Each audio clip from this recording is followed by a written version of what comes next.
Senhoras e senhores, bom dia. Pedimos a todos que desliguem seus aparelhos celulares ou mantenham no modo silencioso. Damos início ao segundo ciclo de estudos de Direito Penal e Processual Penal da Justiça Federal da Terceira Região, uma realização da Escola de Magistrados da Justiça Federal da Terceira Região, com apoio do Programa Nacional de Aperfeiçoamento e Pesquisa para Juízes Federais e da Escola Nacional de Formação e Aperfeiçoamento de Magistrados. Este evento será presidido pela Sua Excelência, a Desembargadora Federal Marli Ferreira, presidente dessa Egregia Corte.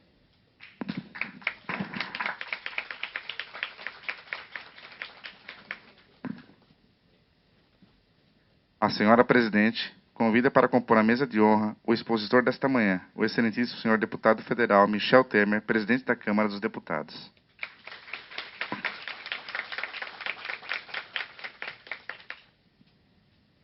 Também convida a sua excelência, desembargador federal Cotrim Guimarães, vice-diretor da Escola de Magistrados da Justiça Federal da Terceira Região.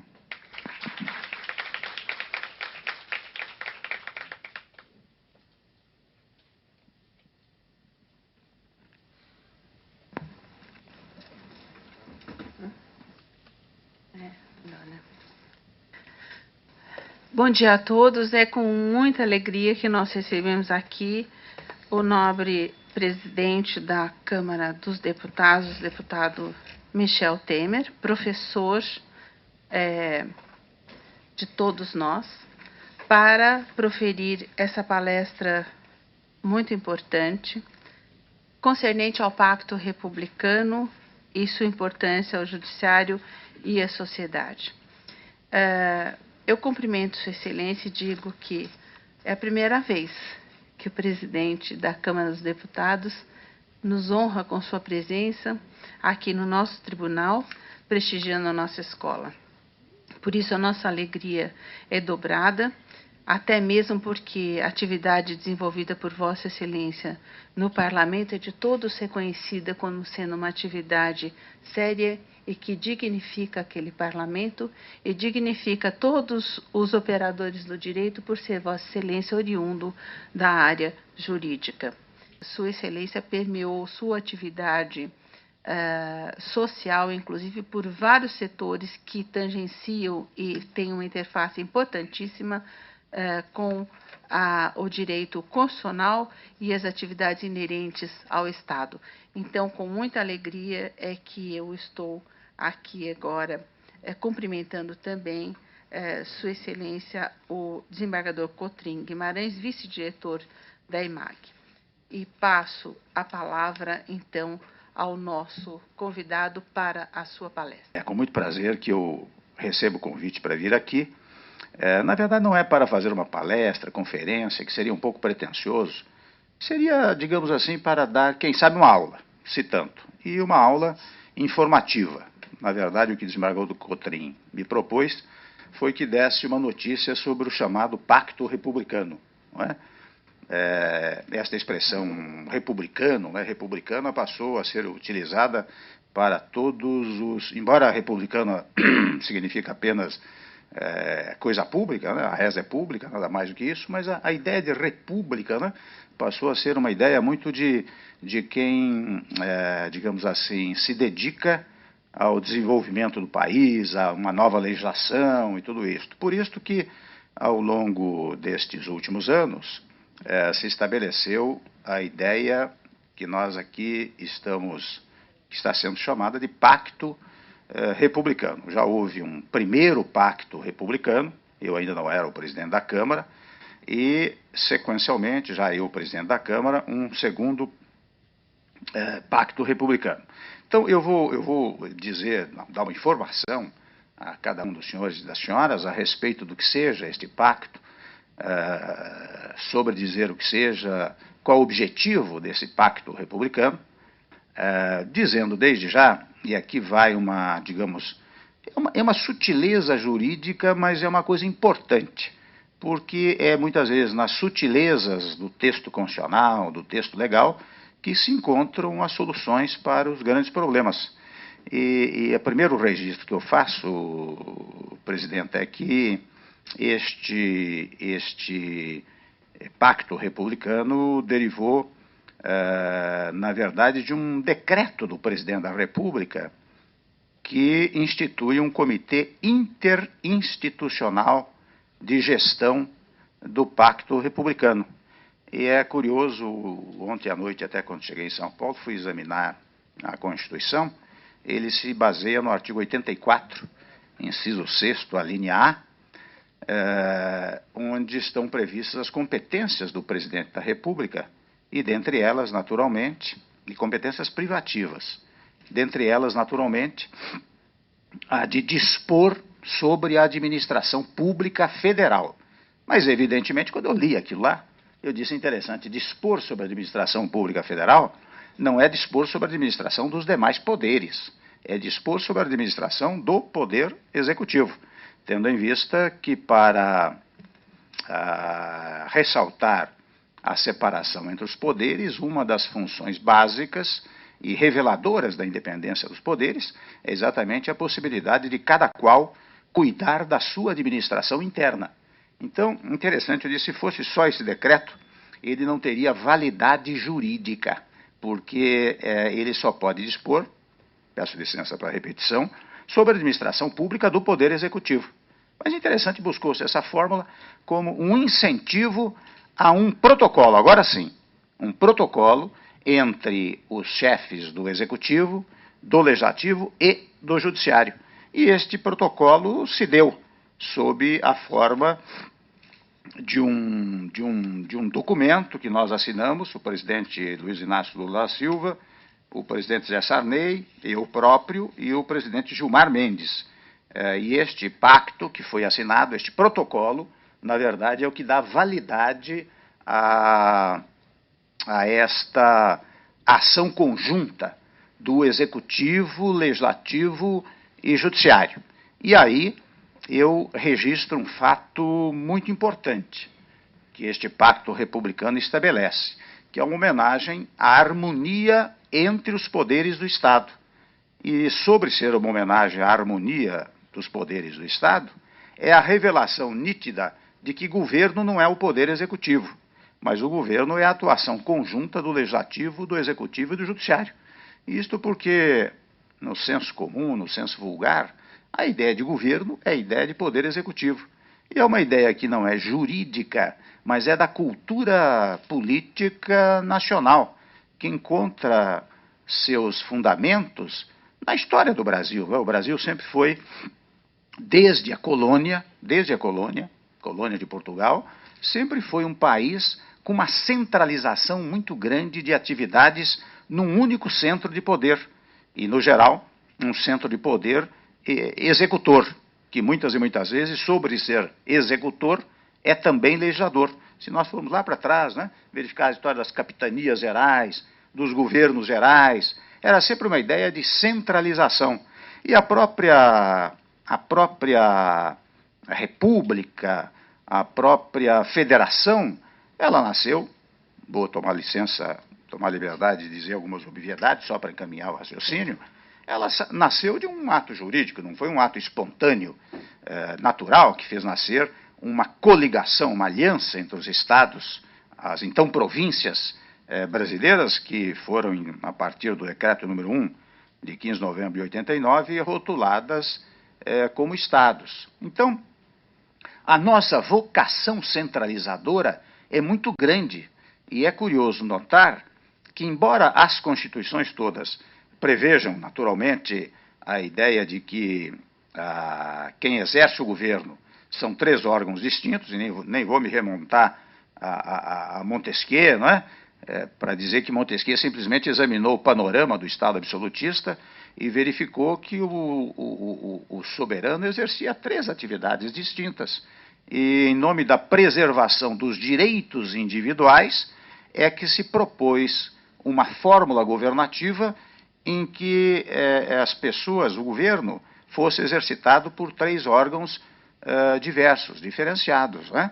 Para quê? Para preservar a ideia do direito individual, do direito do indivíduo. Não é? Sair da concepção de que o Estado pertence ao soberano, não é? L'état c'est moi, para a ideia de que o Estado é do povo.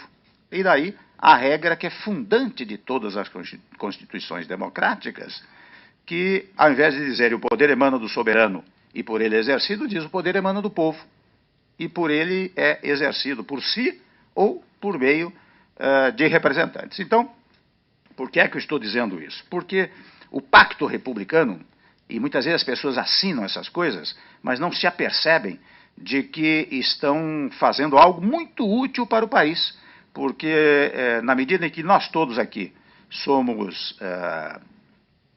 servos da Constituição, nós temos que perceber que preservar a independência e a harmonia entre os poderes é fundamental para a sociedade brasileira.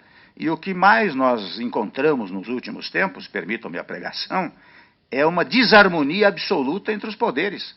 E esta desarmonia, a primeira ideia que eu tenho é que se trata de um gesto inconstitucional, porque a soberania popular, ao criar o Estado em 5 de outubro de 88, disse a nós todos, olha aqui, vocês que estão aí nos vários poderes, harmonizem a sua atividade.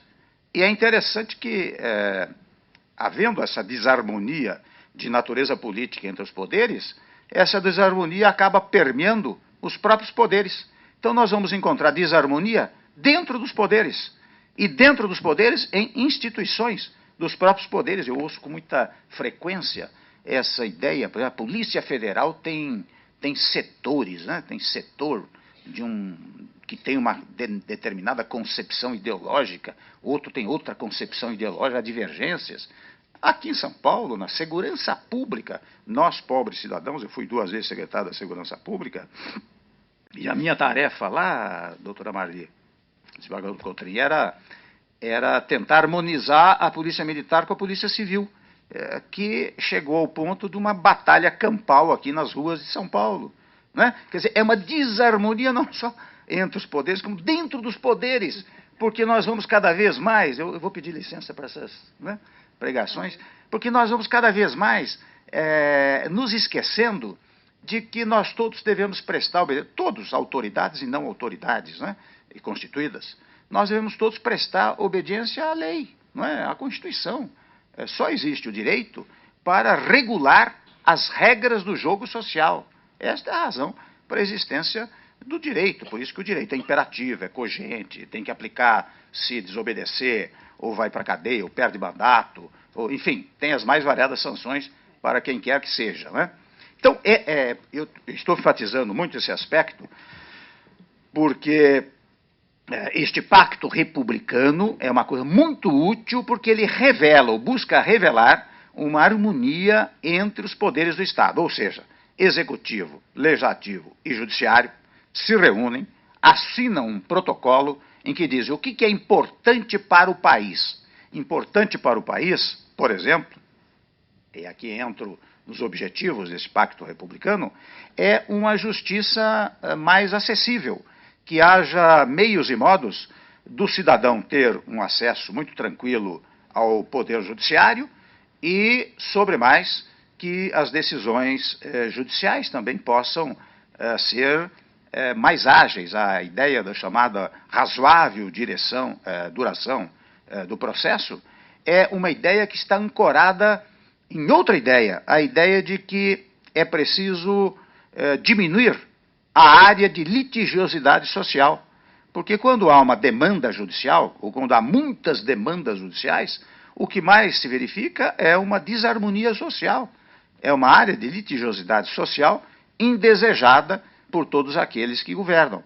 Por isso que toda vez que você soluciona, em definitivo, a coisa julgada, não tem outra razão senão dizer, olha, isso aqui acabou, não se discute mais. Né? Esta é a razão da coisa julgada.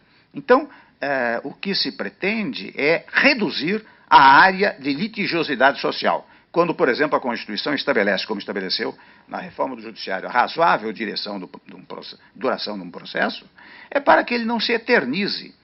E não se eternizando, que não se eternize o litígio que aquela demanda encerra. Né? Então, quando nós assinamos este pacto republicano, até a expressão firmam o presente pacto republicano de Estado por um sistema de justiça mais acessível, ágil e efetivo. E, ao mesmo tempo, este pacto republicano, além de tratar dessa matéria, também trata da preservação dos chamados direitos humanos, que é uma coisa curiosa, né? A expressão, a Constituição não trata de direitos humanos, ela trata de direitos individuais, mas o que corre para todos é a ideia de direito humano, né? Está na mesma, tudo bem, mas a expressão jurídica é direito individual, não é? É o direito do indivíduo, não é? Então, este pacto, o que é que fez? Qual foi só para dar um breve histórico, houve a assinatura deste protocolo entre os 3 órgãos do poder, não é? E depois cada qual indicou 5 representantes que trabalharam durante um bom período para levantar os projetos de lei que fossem importantes para estas ideias inaugurais que eu acabei de mencionar. O que é mais importante para atingir esses objetivos?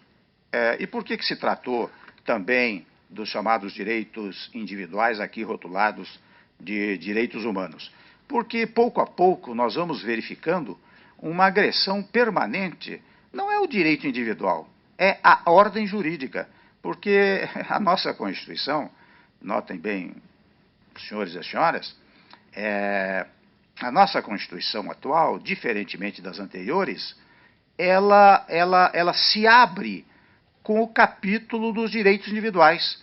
Os direitos individuais que na Constituição de 46, 67, estavam lá no 143, no 153, etc., passaram para o artigo 5º, né? Quer dizer, a Constituição, o Brasil é uma república federativa, constituída disso, daquilo, depois logo lá entram os direitos individuais e os direitos sociais.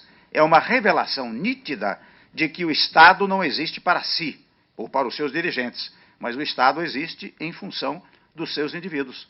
E quando leem lá o artigo 5º, vocês vão encontrar 78 dispositivos e além disso, parágrafos, como o parágrafo 1º, que diz, olha aqui, o elenco dos direitos individuais aqui catalogados não exclui outros derivados do exame dos princípios constitucionais, não é? E dos tratados internacionais de que o Brasil faça parte. Hoje, até mesmo, muito recentemente, nós aprovamos uma emenda à Constituição que inclui um parágrafo, se não me engano, o parágrafo 3º, ao mesmo artigo 5º, que diz que os tratados internacionais que vergem, aqui sim, sobre direitos humanos, se aprovados por 3/5 dos votos da Câmara e do Senado, eles serão tidos como emendas constitucionais, portanto, só modificáveis por uma nova espécie de emenda constitucional. Então, a Constituição foi muito pródiga juridicamente em assegurar os direitos dos indivíduos, como foi pródiga, logo em seguida, em assegurar os chamados direitos sociais, que são direitos relativos a organizações sociais, especialmente aqueles mais desprovidos de força econômica no país. Esta ideia dos direitos sociais, quer dizer, a nossa Constituição de 88, ela teve por objetivo este fundamento corretíssimo da ideia de Estado, porque aqui no Brasil sempre foi assim. A pessoa chega a um cargo qualquer e acha que ele é um resquício do absolutismo, né? Que ele foi trazido lá por uma centelha divina, não é? Que era o direito divino dos reis. Os absolutistas, quando se começou a contestar o poder do soberano, porque os súditos disseram, mas vem cá, de onde vem o seu poder? Daí alguns politicólogos, daquela ocasião, invocaram o chamado direito divino dos reis, ou seja, o rei não era um representante do súdito, mas era um representante da divindade. E por isso ele não respondia pelos seus atos. A ideia da irresponsabilidade do sistema absolutista derivava desta concepção de que o soberano era alguém que recebia o poder da divindade e não do súdito. E sabem todos os senhores e senhoras quanto custou para chegar até uma regra que retirasse o poder do soberano para entregá-la ao súdito, para entregá-la ao povo, não é? Então, mas no Brasil, é interessante, essas coisas entraram na cultura dos indivíduos, né? Então, o indivíduo chega lá, e aí, aqui é um ditado espanhol muito curioso, ele diz assim, se queres conhecer a Juanito, dá-lhe um carguito. Porque você olha para o sujeito, eu vivo isso permanentemente, né? eu vejo o sujeito que é alçado a uma função qualquer, ele fica tão cheio de si que ele muda até as atitudes dele. Ele fica imperial, não é? Quando, na verdade, é o contrário. Ele deve ficar mais modesto ainda, porque ele diz, meu Deus, eu estou aqui porque, não é? O povo me escolheu, o povo me trouxe para cá, ou o povo escolheu o presidente, o governador, é o juiz, não é? De uma maneira indireta, o juiz chega ao poder, não é? Eu tinha um colega na faculdade, mas que era muito meu amigo durante o tempo de faculdade, e tempos depois, 2, 3 anos depois de formado, ele juiz, eu fui despachar uma petição como advogado. E eu entrei assim, com aquela sensação de estar no pátio da Faculdade de Direito, né, São Francisco. Ô, fulano, ele olhou para mim e disse, o que o senhor quer do magistrado? Daí eu me lembrei do ditado espanhol, né? Eu disse nada. Então, eu acho importante isso, parece banal essas coisas, mas vocês sabem que, olha, é uma coisa importante, uma coisa tão fundamental, são obviedades que a gente vai se esquecendo, vai deixando de lado, e elas vão criando um caldo de cultura extremamente negativo para o país, não é? Eu vou depois examinar muito rapidamente os temas que estão aqui no Pacto Republicano e farei comentários em relação a cada qual deles. Mas eu estou dando, neste momento, uma razão, digamos assim, para a edição desse chamado Pacto Republicano, que, na verdade, é um pacto entre os poderes, né? Tendo em vista, evidentemente, a coisa pública, né? E quando nós verificamos aqui as várias razões que justificam esse pacto republicano, eu volto a dizer a vocês, aos senhores e às senhoras, que, na verdade, o objetivo é este, é tornar fácil acesso à justiça e preservar direitos individuais. Basicamente, é isto, e tornar ágil, naturalmente, a prestação jurisdicional. Então, quando nós fizemos isto, os nossos colegas da Câmara, do Senado, do Supremo Tribunal Federal e do Executivo montaram uma pauta de projetos que seriam mais importantes para isso. E dividiram até em 3 tópicos. O primeiro deles é proteção dos direitos humanos e fundamentais, como matérias prioritárias. O segundo tópico é agilidade e efetividade da prestação jurisdicional. E o terceiro tópico, acesso universal à justiça. Eu vou fazer alguns comentários aqui sobre esses tópicos, e em cada qual deles eu vou dizendo muito livremente isso que eu estou dizendo aqui, que se destina mais a colocar a meditação de cada um dos senhores e das senhoras, estas palavras que nós estamos dizendo aqui, porque alguém tem que levar adiante essa tarefa, não é? Essa tarefa de fazer retornar a ideia de homenagem e de preservação e de obediência à ordem jurídica. Ontem ainda eu recebia vários presidentes de associações, da JUF, recebi num almoço lá em casa em Brasília, do Ministério Público e da Magistratura, todas as associações do Brasil praticamente. E alguém me dizia, olha, a história do segredo de justiça. Eu disse, olha, se um dia eu for processado, a última coisa que eu quero é que coloque uma tarja lá, segredo de justiça, porque isso é uma mensagem para ir para a primeira página dos jornais. Quer dizer, não, o primeiro funcionário que vira aquilo, qualquer pessoa que vira aquilo, logo divulga. Portanto, certas instituições importantes para o país, elas vão perdendo qualquer significação.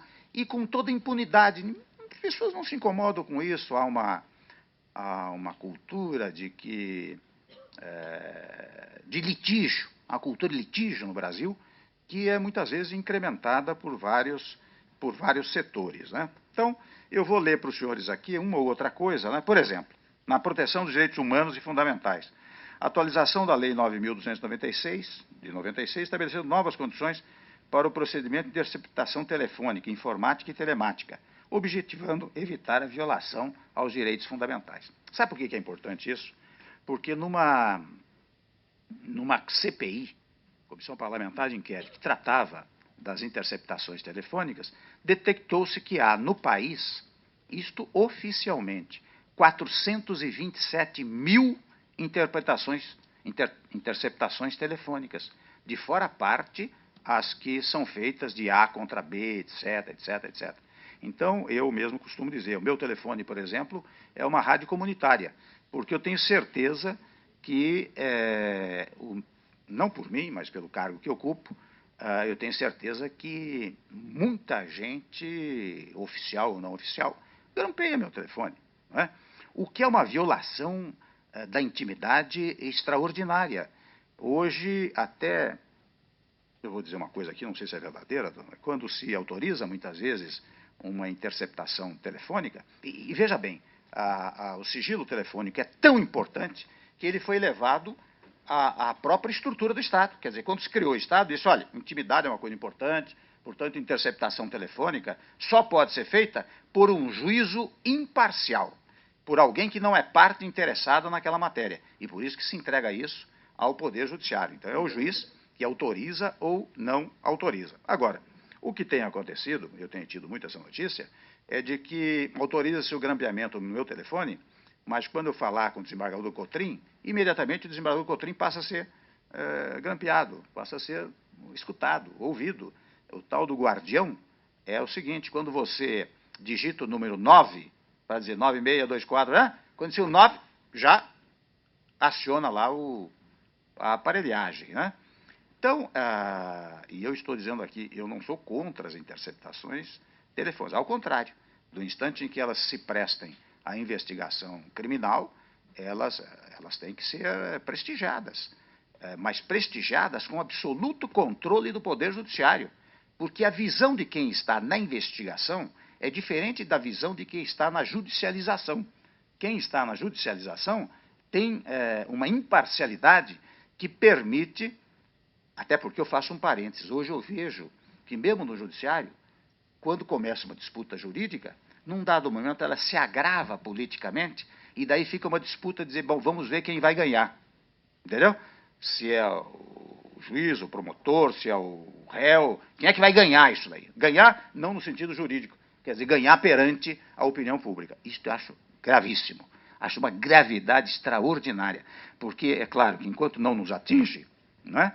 Tudo bem, nós não nos incomodamos, mas quando nos atinge é que nós começamos a perceber este fato. Então, a questão da interceptação telefônica é uma ideia de preservação do direito individual. Eu me recordo até quando o secretário da Segurança Pública, naquele tempo não havia tanto isso, né?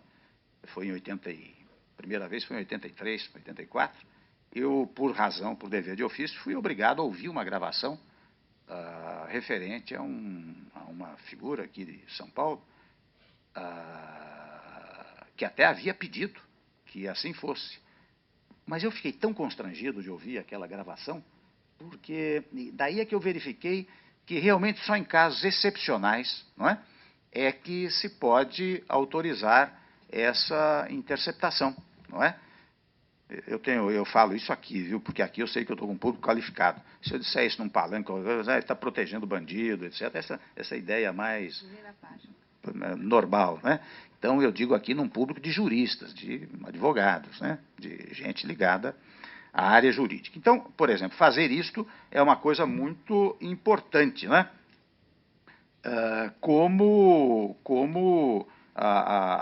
No item 2 aqui, a revisão, está ligado a isso, né? Relativo ao abuso de autoridade, não é? A fim de incorporar aos atuais preceitos constitucionais de proteção e responsabilização administrativa e penal dos agentes servidores públicos em eventuais violações aos direitos fundamentais. Veja que é mais uma preocupação voltada para os direitos individuais. E eu aqui, nós que estamos no século, nem é mais no século XX, no século XXI, eu acho incrível que nós precisemos tratar ainda disso, como se estivéssemos no século XVIII. Percebe? É uma coisa que é assustadora, porque você precisa a todo momento estabelecer meios de proteção aos direitos individuais. Como também a legitimação, isso até nós já fizemos, a legitimação da propositura da arguição de descumprimento de preceito fundamental por pessoas lesadas ou ameaçadas de lesão por ato do poder público. Vocês sabem, eu vou tomar a liberdade de dar uma breve palavra sobre a arguição de preceito fundamental, porque essa nossa Constituição, como ela nasceu contra um sistema autoritário, contra um sistema centralizador, ela foi muito pródiga em tentar estabelecer não só uma proteção aos direitos individuais, como também buscou o seu cumprimento mais rigoroso, nós vamos examinar isso mais adiante, como também a tentativa de fazê-la obedecida. Então, quando se fala em arguição de preceito fundamental, arguição de descumprimento de preceito fundamental, a primeira coisa que ocorre ao estudioso de direito é a seguinte: mas vem cá, nós não temos aí ação direta de inconstitucionalidade, não temos ação direta de declaração de constitucionalidade, não temos ação direta de controle de inconstitucionalidade por omissão, não temos mandado de injunção. O que é essa arguição de contrariedade, né, de descumprimento de preceito fundamental? E até o presente momento, a legitimação ativa para propor essa arguição cabe às pessoas que podem propor ação direta de inconstitucionalidade, né, roladas lá, se não me engano, no artigo 103. É o presidente da Câmara, o presidente do Senado, o presidente da República, Assembleias Legislativas, partido, político, confederações sindicais. São 10 ou 11 legitimados para tanto. O que nós aprovamos ainda foi nesta semana, na terça-feira, foi uma emenda constitucional que, na verdade, amplia, aliás, não foi emenda, não, foi lei, porque a disciplinação referente a quem pode propor está numa lei. E nós propusemos um projeto de lei que foi aprovado, ampliando essa legitimação para todo e qualquer cidadão, não apenas os legitimados para propor ação direta de inconstitucionalidade, como todo e qualquer cidadão. Foi aprovado lá na Câmara, num primeiro turno, vai ser aprovado no segundo turno, porque tratava-se de uma matéria de comissão especial, e depois vai para o Senado. Mas meditando aqui, acho que vai interessar os senhores e as senhoras, apenas para meditação, na verdade, a arguição de descumprimento de preceito fundamental só pode dizer respeito, penso eu, aos princípios fundamentais da Constituição. Aliás, a expressão que se usa é preceito fundamental, não é?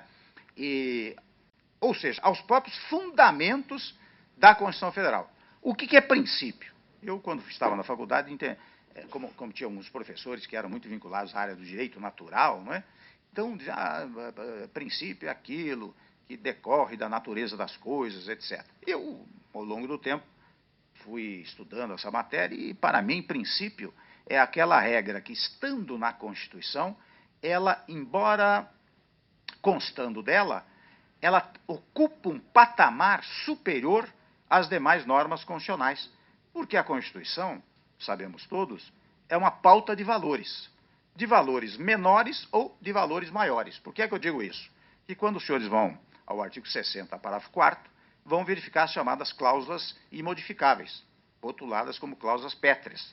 Então, federação, voto direto, secreto, universal, valor igual para todos, separação de poderes, direitos e garantias individuais, são cláusulas imodificáveis. A Constituição é tão forte nisso daí que ela diz: não será objeto de deliberação a proposta de emenda tendente a abolir isto e aquilo.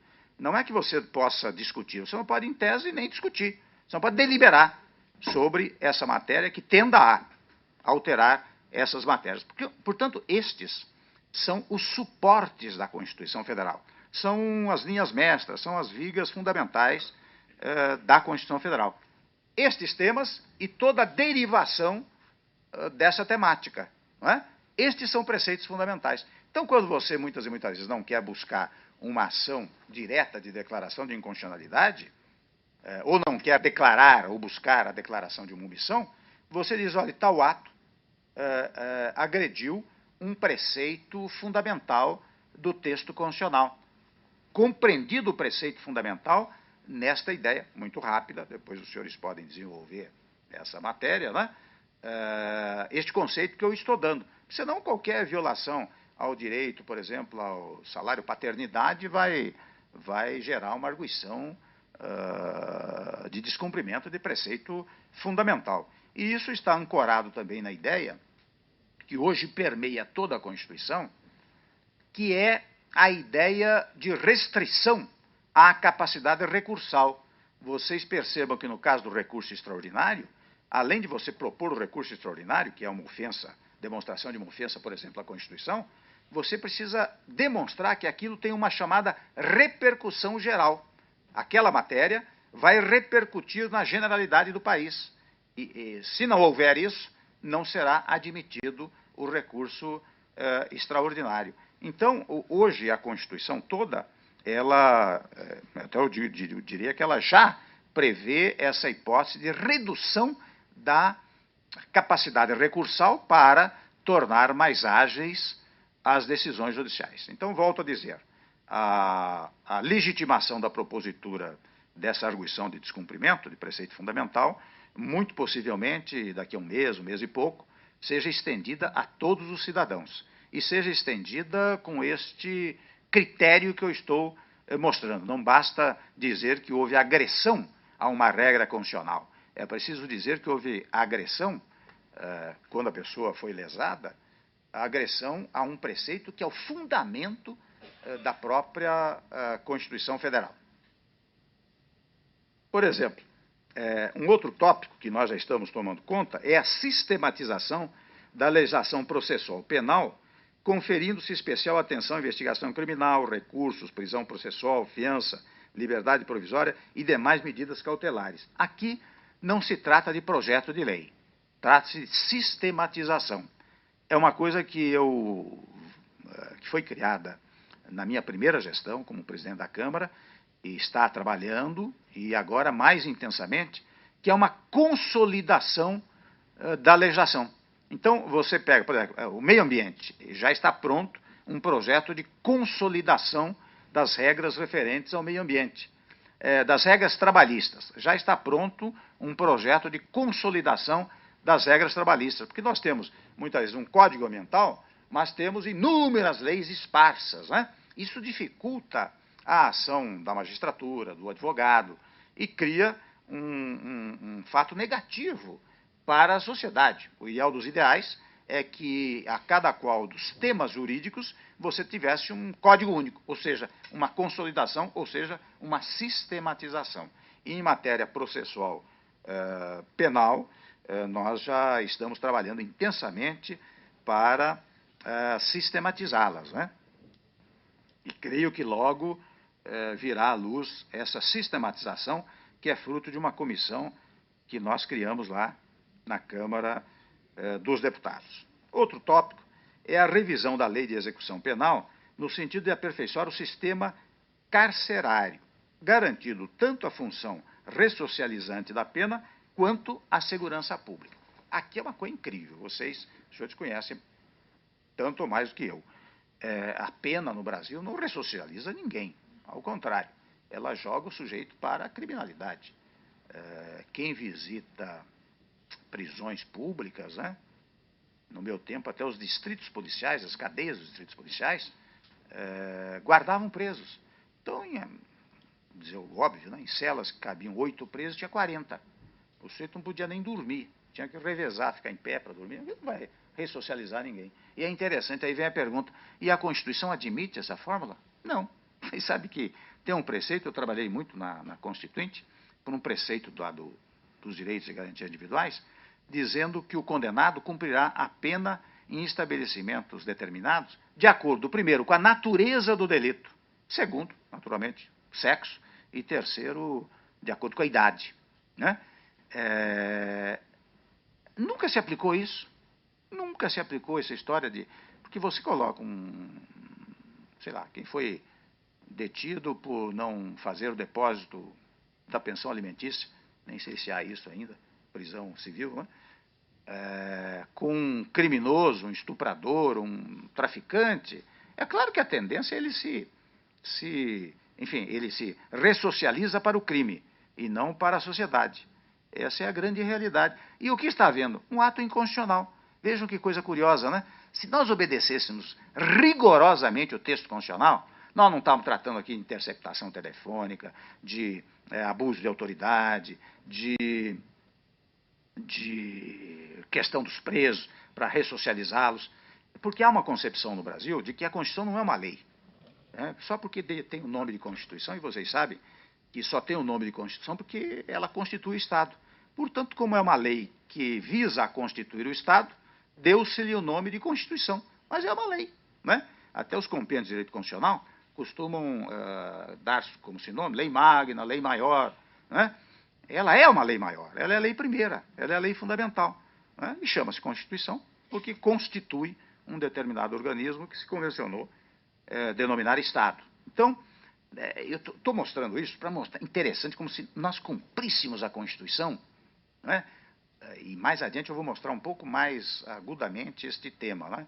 Nós não estaríamos precisando de tanta lei, porque, convenhamos, a nossa Constituição já é tão analítica, tão detalhada, que ela prevê todas as hipóteses. De vez em quando dizem, mas o Congresso tem 66 emendas à Constituição Federal. Sabem por quê?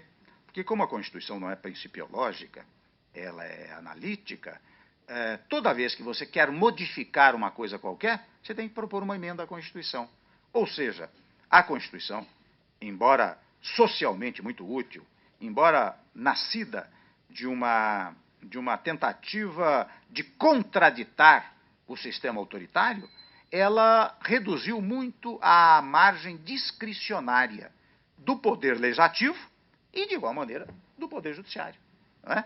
Porque quando a Constituição é principiológica, ela permite ao legislador comum, ao legislador ordinário, uma área mais ampla de atuação. Quando ela é muito detalhista, ela não permite essa área de atuação. Nos Estados Unidos, para dizer mais uma obviedade, tem uma Constituição principiológica e a cada momento, mesmo sobre temas polêmicos, muitas vezes a decisão legislativa é uma em 1940 e é outra em 2009, porque a realidade social muda e a principiologia contida na Constituição permite a adaptação por lei ordinária ou permite as decisões judiciais nessa matéria. Né? Nos Estados Unidos não há advogado que não compareça a um tribunal sem levar um leading case, um caso que lidera aquelas matérias. Né? Aqui é difícil, porque a jurisprudência vai mudando, ainda mais com medida provisória. Né? Eu sempre conto a história de uma decisão judicial que foi publicada num dia, quando a medida provisória podia ser reeditada permanentemente, foi ditada num dia, mas foi publicada no dia seguinte. Quando foi publicada no dia seguinte, já tinha outra medida provisória que tinha modificado a medida provisória anterior. Então surgiu um conflito. O que vale? É do dia que foi proferida a decisão ou do dia que foi publicada a decisão? Veja, estou levando ao paroxismo. A ideia é quase um argumento ad terrorem, né? Mas para mostrar como a ordem jurídica mudando demais, e aqui no Brasil nós temos muita mania de dizer, precisa legislar bastante, etc., né? Porque as pessoas não lidam com conceitos, lidam com pontuações. Quando você legisla demais, você instabiliza a ordem jurídica. Em matéria tributária, eu vou dizer a vocês, seja como presidente do partido, seja agora como presidente da Câmara, seja no passado como presidente da Câmara, o líder, eu, quando recebia delegações estrangeiras, elas queriam saber o que vai acontecer no Brasil. Quer dizer, o que vai acontecer no plano legislativo. Porque se você, a todo momento, tem modificações, especialmente na área tributária, na área trabalhista, o sujeito fica numa situação de instabilidade. A ordem jurídica ela existe precisamente para dar estabilidade à sociedade, para estabelecer regras fixas do jogo social. Né? E nós aqui, a imprensa, então, é uma coisa terrível. Quando você convoca uma sessão extraordinária, naquele período do recesso, você é indagado sobre quantos projetos foram aprovados. Se você disser foram aprovados 200 projetos, aplausos absolutos. Né? Se você disser foi aprovado um projeto, mas nós discutimos o tema da economia ou da segurança pública e formulamos as seguintes conclusões que vamos mandar para o Executivo, insucesso absoluto. Isto é fruto da nossa cultura. E se nós, que estamos na área jurídica, não pregarmos isso a todo momento, nós vamos desmerecer todas as instituições constitucionais. O professor Geraldo Taliba, eu vou entremendo aqui umas historinhas, né? O professor Geraldo Taliba, que era meu colega de escritório de PUC, ele dizia assim, olha, aqui no Brasil é assim, se está na Constituição, Claro que nós estávamos naquela época no regime autoritário, né? Se está na Constituição, ninguém presta a menor atenção. Se estiver na lei ordinária, já se lê a lei ordinária. Se estiver na portaria, e na origem é a ordem do porteiro, as pessoas começam a cumprir. Agora, se for telefonema de ministro, ninguém desobedece. Ele, com isso, tentava mostrar o absoluto desapreço que nós temos pelas nossas instituições constitucionais, né?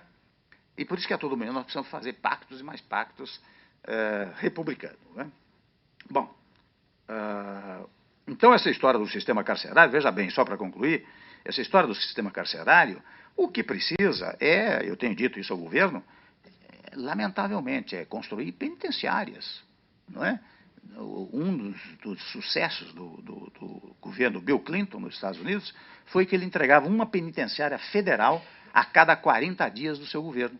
Esta a razão, inclusive havia prédios, né? Ele construía prédios onde as pessoas ficavam, porque não há como, olha, é uma coisa pavorosa. Há 5, 6 dias atrás, eu assisti a um vídeo de uma comissão que nós criamos lá para examinar o sistema carcerário. Se eu exibisse esse vídeo aqui, vocês iam sair e ficar tristes pelo resto do dia, porque é como se fossem animais. Eu acho que em chiqueiro de porco eles têm melhores condições do que em alguns locais do sistema carcerário. Então nós estamos alheios a essa realidade.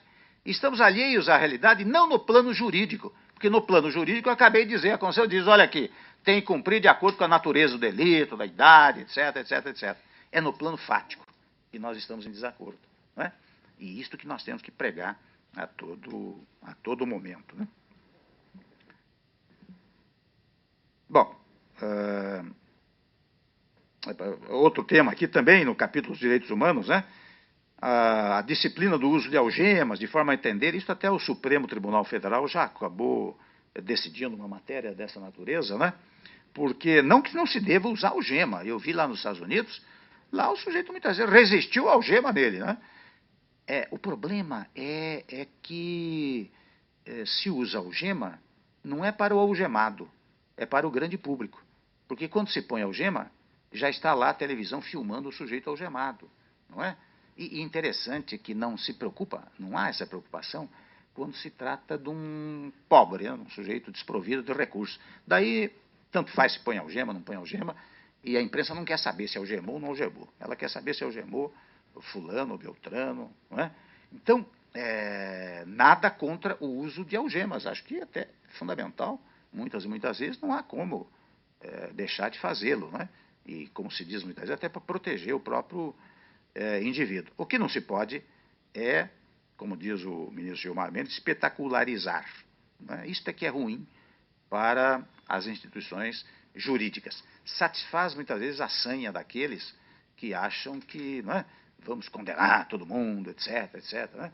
E isto é a negação do Estado, de um Estado que não é só Estado de direito, né? A Constituição foi tão enfática que ela disse que o Brasil é um Estado democrático de direito. Ela disse a mesma coisa em 2 palavras, né? Democrático e de direito. Não é? Quer dizer, a Constituição é toda... A nossa ordem jurídica é perfeita em todas essas matérias. Mas, como dizia o ministro Seabra Fagundes, aqui no Brasil não basta dizer. É preciso dizer, redizer, afirmar, reafirmar, confirmar, voltar a dizer, não é? Não basta dizer que o cocada é feita de coco. É preciso dizer que a cocada é feita de coco tirado do coqueiro. Quer dizer, é uma coisa que... Entendeu? Então, esse tema já está sendo disciplinado. Nem sei se haverá necessidade de legislação a respeito. Uma coisa que nós estamos agora entrando no tema da agilidade e efetividade da prestação jurisdicional é a conclusão da reforma constitucional do Poder Judiciário e de normas relativas ao funcionamento do Conselho Nacional de Justiça, que é a emenda constitucional número 358, que eu tenho colocado na pauta seguidamente. Esta é uma continuação da reforma do Judiciário que começou até na minha primeira gestão como presidente da Câmara dos Deputados. E agora eu acho que,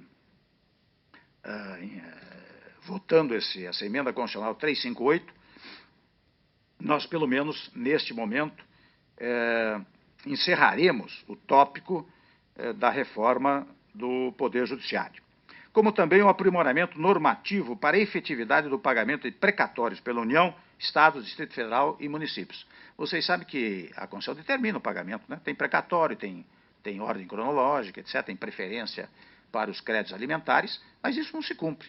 Não se cumpre por causa de uma impossibilidade financeira. Estados e municípios não têm, muitas vezes, como cumprir o pagamento desses precatórios. Então, agora corre por lá uma emenda constitucional muito polêmica. Está havendo, estou patrocinando um grande acordo entre credores, né, advogados e o poder público, com vistas a encontrar um meio termo que permita o pagamento dos precatórios e que acabe com essa área, que é uma área de muito litígio em torno dessa matéria, né? Também a regulamentação final do processo de julgamento da ação direta de inconstitucionalidade por omissão. Aqui eu quero fazer um brevíssimo comentário. Vocês sabem que esta Constituição, ela se quer plenamente aplicável, não é? O fenômeno do controle da inconstitucionalidade por omissão, que é entregue às mesmas figuras que propõem a ação direta de inconstitucionalidade, mas também pode ser proposta por qualquer indivíduo que se sinta lesado por meio do mandado de injunção. Ele vai ao judiciário e diz: olha, eu estou sendo prejudicado porque há uma omissão legislativa ou administrativa que me causa prejuízo. Ora bem, qual é o objetivo de uma ação para controlar a omissão legislativa ou administrativa? É a ideia de que a Constituição não quer ser apenas programática, mas ela quer ser uma Constituição plenamente aplicável. A Constituição de 46, por exemplo, estabelecia a participação dos empregados no lucro das empresas, vírgula, nos termos da lei. Era uma norma de eficácia contida, portanto. Não é? Do instante em que não surgia a lei, não se aplicava o dispositivo constitucional. Ora, isto, quando acontece hoje, gera logo uma ação ou um mandado de injunção para controlar essa inconstitucionalidade. E no meu compêndio, modesto compêndio de direito constitucional, eu sustentava o seguinte, que no caso de um mandado de injunção, em que a pessoa vá pedir a declaração do seu direito e a denúncia de que houve omissão, se o judiciário entender que pode-se extrair dos princípios constitucionais a declaração daquele direito, o judiciário pode fazê-lo no caso concreto.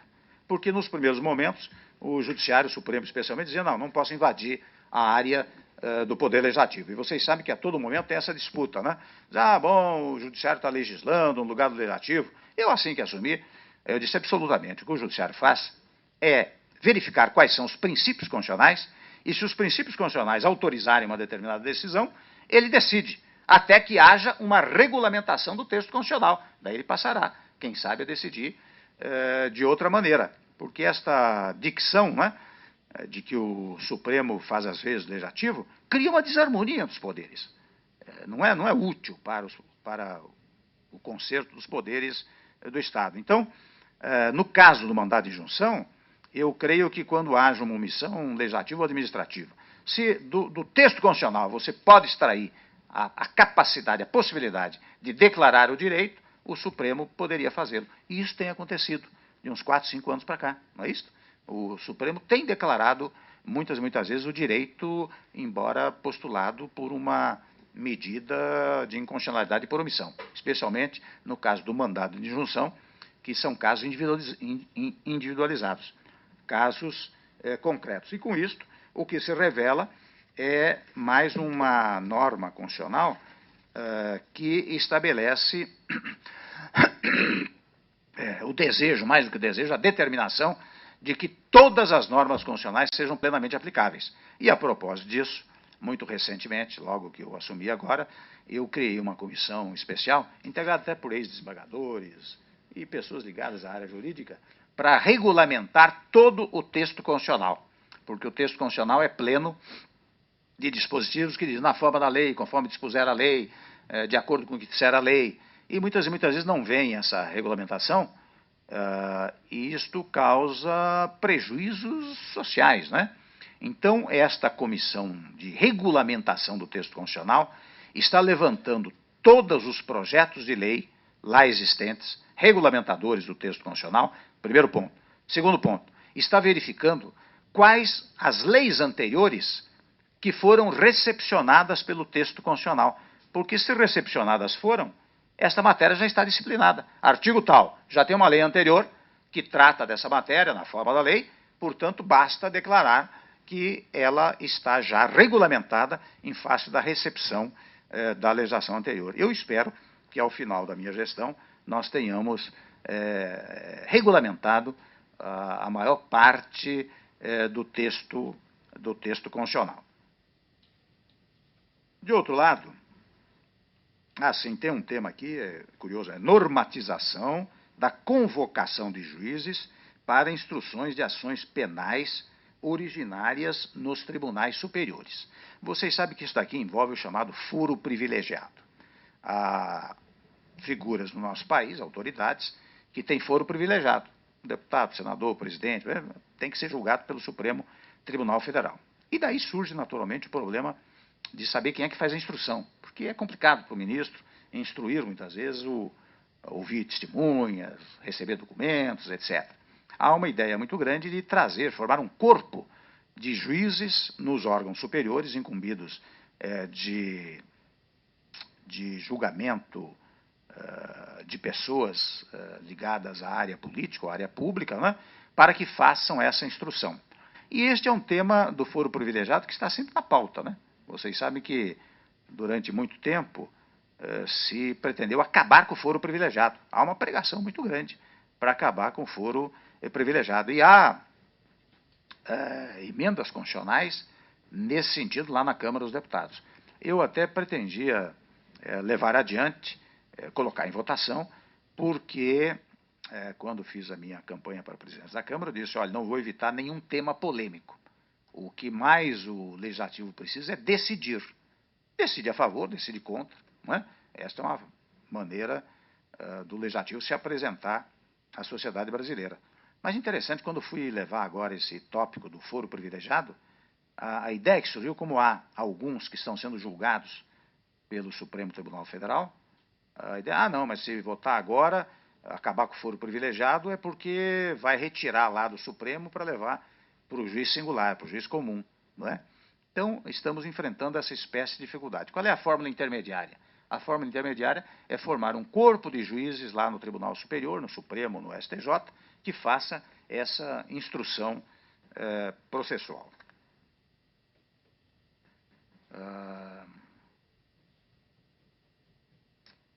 Há também aqui uma coisa interessante. Hoje, os juizados especiais estaduais, assim como os juizados especiais federais, né, já estão instalados, né? Já estão instalados. Eles exercem uma função muito importante para permitir o acesso à justiça. E sabem os senhores que há uma distinção entre o juizado especial e os chamados juizados de pequenas causas. Né? A ideia de pequena causa é a ideia de valor. A ideia de juizado especial é a ideia diz a Constituição, de causas cíveis de menor complexidade ou de causas penais de menor potencial ofensivo. Né? É outra coisa, não é apenas ligado à ideia de valor. E eles prestam um relevantíssimo serviço, porque acabam permitindo uma solução muito mais rápida. Né? E como nós já temos a súmula vinculante na área nacional, não é? Hoje começa-se a pensar precisamente nisso. Olha aqui, vou reler. Instituição de sistema de uniformização de justiça no âmbito dos juizados especiais na esteira do sistema federal. Quer dizer, a ideia é que, de alguma maneira, haja uma espécie de uma decisão vinculante no caso dos juizados especiais, o que não seria ruim, a meu modo de ver. Eu até confesso. Já é assim? Já quando há uma decisão, ela vincula as demais decisões? Ah, então, interessante. Porque é uma forma de tornar mais rápida a decisão judicial, né? No passado, eu confesso que fui muito contra a súmula vinculante, quando se começou a discutir, só o fundamento que tirava a ideia da liberdade decisória do juiz e, portanto, a ideia de renovação da jurisprudência. Mas aí encontramos uma fórmula na reforma do judiciário que permite a provocação para modificação da súmula vinculante. E com esta possibilidade de modificação da súmula vinculante, foi que as coisas se processaram e caminharam lá na Câmara dos Deputados. Né? Um tema importante aqui, eu falo com muito prazer, porque ele diz respeito a atuação do Poder Legislativo. Está ainda no tópico da agilidade e efetividade da prestação jurisdicional. É nova disciplina constitucional para medidas provisórias. Vocês sabem que a medida provisória ela foi mantida no texto constitucional de 88 como uma espécie de norma substituta do decreto-lei. E ela foi muito mais prejudicial do que o decreto-lei, porque o decreto-lei ele tinha um campo material determinado. O decreto-lei podia versar sobre segurança nacional, finanças públicas, inclusive normas tributárias, e criação de cargos públicos. Este era o âmbito material de atuação do decreto-lei, né? Que era ato também do presidente da República. A medida provisória, inicialmente, podia versar toda e qualquer matéria. E eu lá na Constituinte sustentei, minha gente, isso daqui vai ser pior do que o decreto-lei, não é? Mas como ele também veio, é curioso, é um vício do procedimento legislativo, como a medida provisória veio no interior de um projeto que inicialmente era parlamentarista, ele acabou permanecendo no texto constitucional, sob o fundamento de que o governo precisa ter um instrumento ágil, o governo, quer dizer, o executivo, um instrumento ágil para a sua ação. Claro, e nessa ideia da agilidade, estabeleceram os pressupostos, o pressuposto da urgência e o pressuposto da relevância. Eu, a todo momento, digo que o requisito da urgência não é um requisito discricionário do presidente da República, porque a Constituição fornece parâmetros para saber o que é urgente, o que não é urgente. E, a partir daí, eu digo, num sistema de absoluta separação dos poderes, o Legislativo legisla, o Executivo executa e o Judiciário julga. Então, toda vez que você tem uma exceção a esse princípio, essa exceção tem que ser interpretada restritivamente. Então, veja bem, e aqui vem a pergunta, a Constituição em algum momento fala em urgência? Eu digo fala, quando diz assim, se o Presidente da República julgar urgente um projeto de lei, remetê-lo-á com prazo de 45 dias na Câmara, 45 dias no Senado. E se não votar nesse período, daí sim, tranca a pauta de todas as deliberações legislativas. Eu digo, ora, se você adotar nesse último tópico, o critério da razoabilidade, que é muito tratado pelos autores argentinos, você tem mais 10, 15, 20 dias. Então, uma matéria que possa aguardar 100 ou 110 dias não é matéria urgente. Se ela não é urgente, ela não atende ao requisito autorizador da edição de uma medida provisória. E se não atende a esse requisito, a obrigação constitucional do Presidente da República é remeter um projeto de lei em regime de urgência, já que legislar não é atividade típica do Executivo, mas atividade típica e primacial do Poder Legislativo. Mas isso nunca se levou em conta. Nunca se levou em conta. Você tem matérias que não são urgentes, que, né?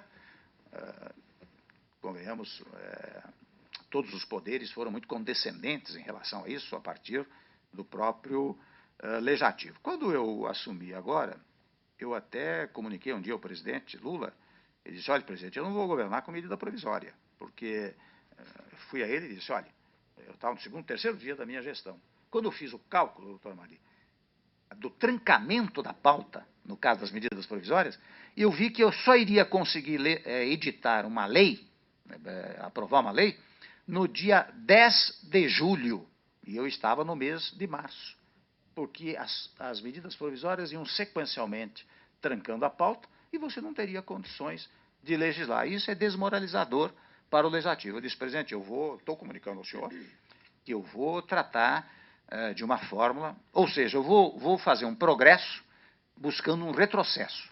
Vou fazer com que nós venhamos aos parâmetros do decreto-lei da ditadura. Não é? Se nós fizermos isso, nós já teremos feito um grande avanço. Mas daí eu confesso um dia, doutor Mari, doutor Cotrim, eu estava em casa à tarde, pensando sobre como elaborar essa emenda constitucional, mas pensando logo, puxa, emenda constitucional, vou ter que discutir isso na Câmara, são 2 turnos de votação, depois vai para o Senado, mais 2 turnos de votação, discussão. Isto vai acabar, se aprovado, no final do ano, se ainda tivermos agilidade legislativa. Mas daí me ocorreu uma coisa curiosa. Eu, partindo daqueles pressupostos que eu acabei de mencionar, que legislar é atividade fundamental e primeira e vestibular, preambular do Poder Legislativo, eu disse, pô, mas interessante, a medida provisória, e até faço um parênteses, a expressão constitucional é muito forte, né? Ela diz assim, se a medida provisória não for examinada no prazo de 45 dias, ela tranca, grifo, todas as deliberações legislativas. Né? E isso foi sendo usado ao longo do tempo, anos seguidos. Eu disse, mas interessante, essa interpretação é uma interpretação literal.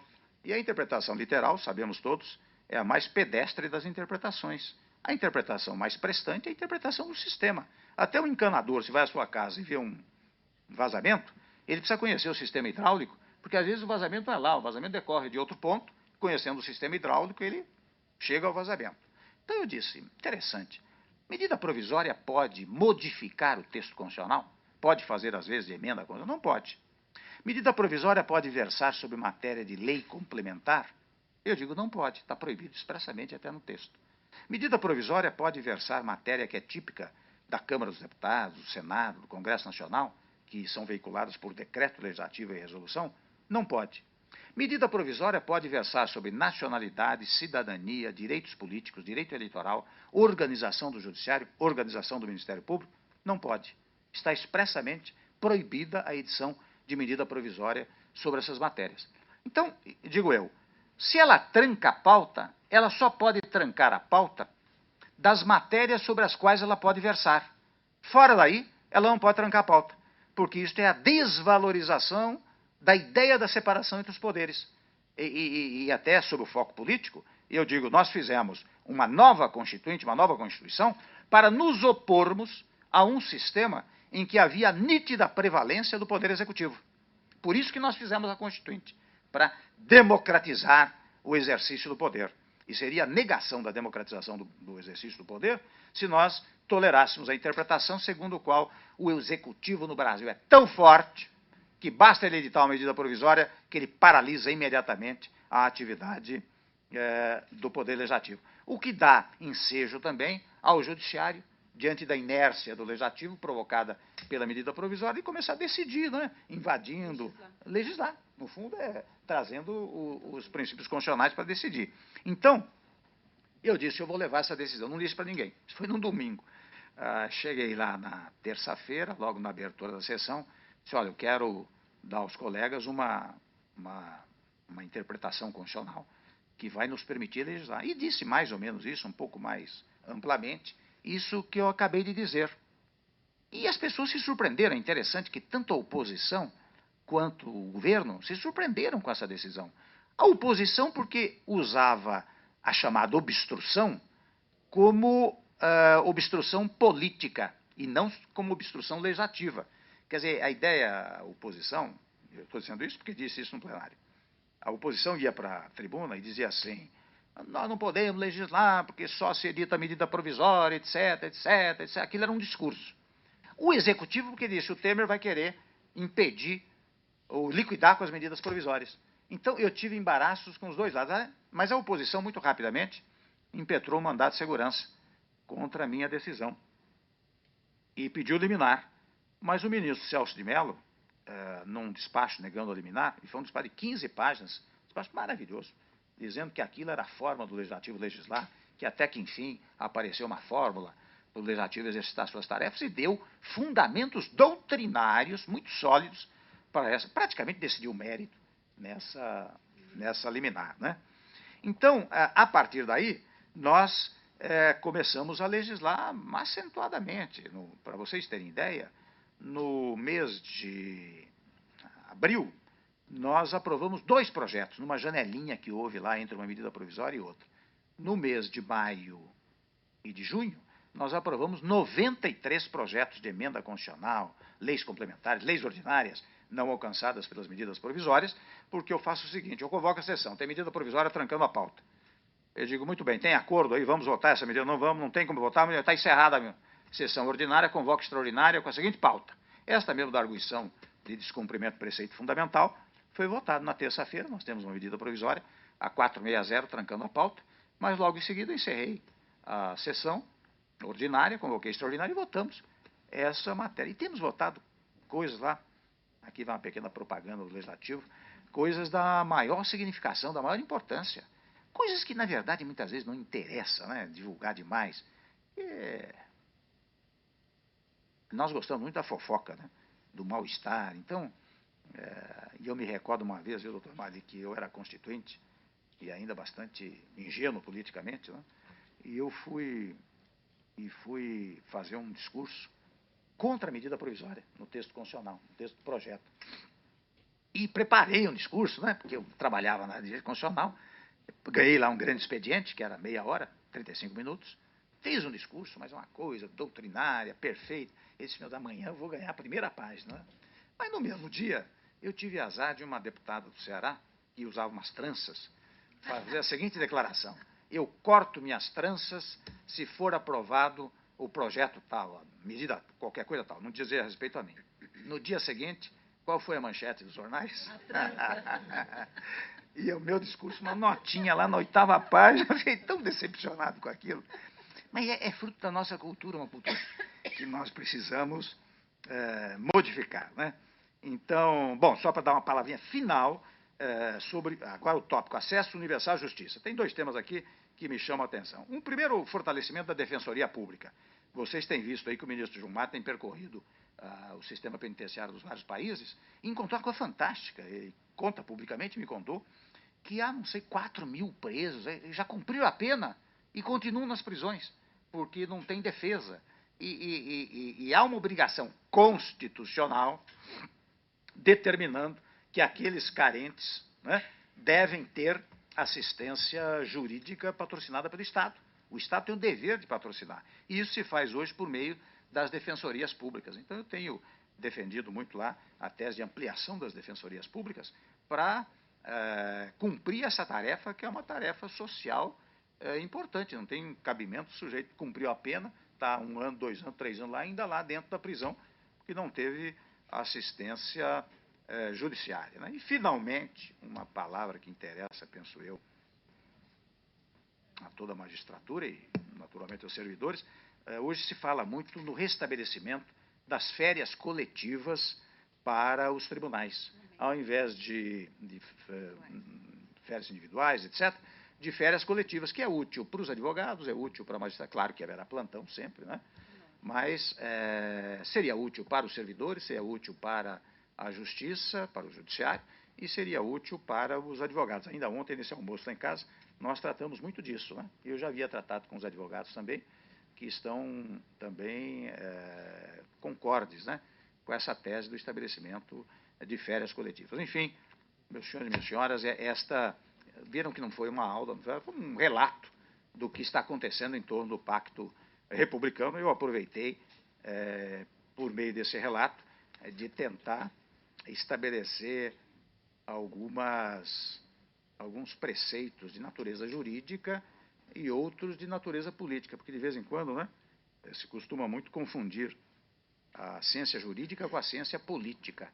E uma coisa não tem nada a ver com a outra. Eu digo isso, sempre dizia isso para os meus alunos na Faculdade de Direito. Agora, dizia, olha aqui, quem estiver na área jurídica, mais do que talvez outras profissões, está muito habilitado a ingressar na área política, porque o advogado, o juiz, o promotor, o delegado, ele vive da contestação. Né? Aliás, o advogado, quando peticiona, a primeira coisa que ele recebe é uma contestação.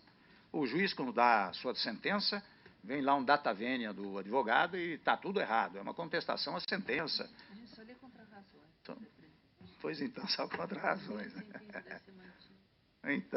Então, o juiz, o advogado, o promotor, igualmente, quando dá o seu parecer, o parecer não é inadmitido.